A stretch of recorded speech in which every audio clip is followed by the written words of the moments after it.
That absolute moron we just saw first from CNN talking about reparations, she has no idea in her own racist hatred.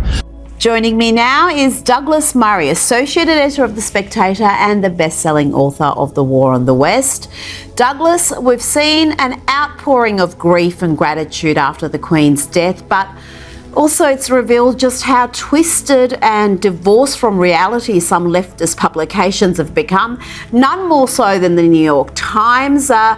You've written about the paper's hostility against Britain. What's driving the type of coverage we've been seeing from the New York Times?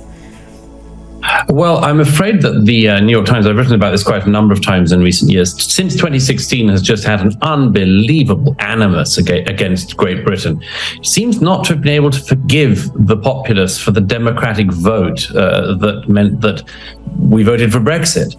And the paper, which used to be the paper of record in the United States and used to be a very highly regarded publication, made an incredibly frivolous set of assumptions. It assumed that Brexit was the same thing as Donald Trump. It assumed that Brexit was somehow against the international liberal ideas of the New York Times. And so for the last 6 years, it's run a campaign of defamation, slander, and libel against the United Kingdom. And a quite incredible campaign. I've documented it. It's just, sometimes it's just ludicrous, like its culinary section will claim that people in Britain are basically still living on gruel and mutton. Sometimes they get just basic facts wrong, or they just get a gob left winger to say, for instance, that Britain's a racist country. Usually, by the way, an ethnic minority British person who claims that Britain is racist yet weirdly is still in it. And then this week, I think the paper hit what is just a new low even for it.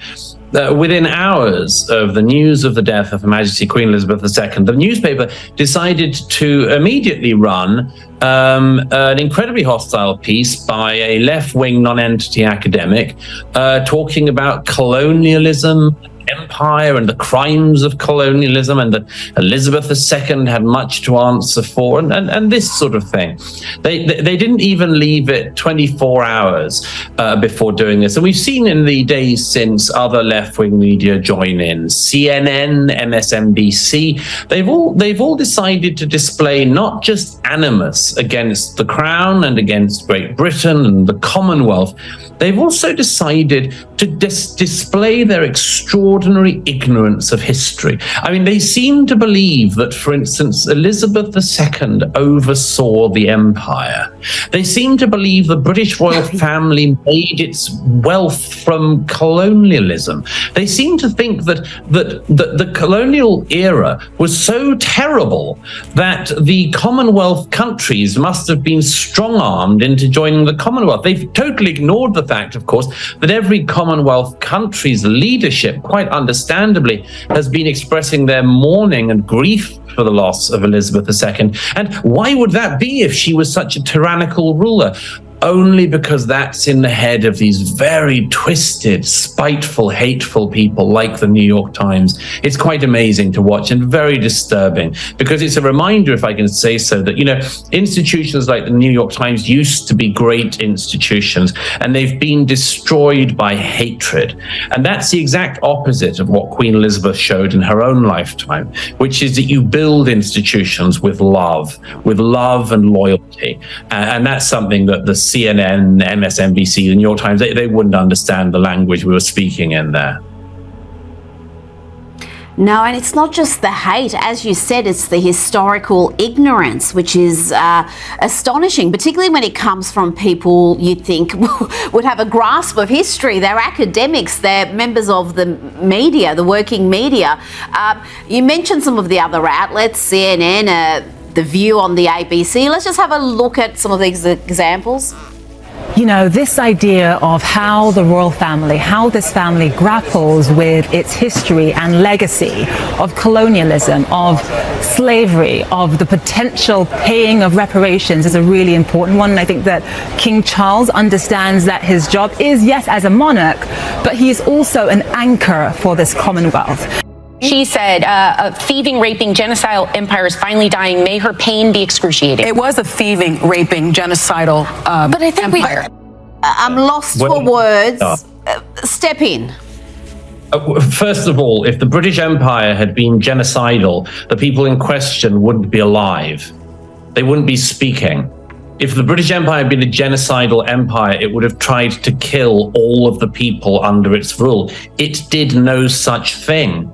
There wouldn't be any people in the countries that were under British rule if the British Empire had been genocidal. Genocidal is the intent to wipe out an entire peoples. The British Empire never tried to do that anywhere. That's the first thing. The second thing is that absolute moron we just saw first from CNN talking about reparations. She has no idea in her own racist hatred that Britain paid reparations 250 years ago. We paid reparations throughout the 19th century. We paid reparations for slavery by abolishing it under George III and then policing the high seas to ensure that slavery not only was outlawed across the British territories, but was outlawed across the high seas. We paid higher goods in Britain throughout the 19th century, higher prices in goods, because we wouldn't deal in slaving countries such as the United States of America. And so when people talk about reparations today, it demonstrates not just their own basically give me cash mentality, which is all that you see here, but also the incredible ignorance. They don't know that Britain paid down any moral and financial debt it ever had 200 years ago under very distant predecessors of Queen Elizabeth II. And these people are not just tin-rattling money makers. They're also just constantly showing their unbelievable ignorance of everything that happened before the day they were born.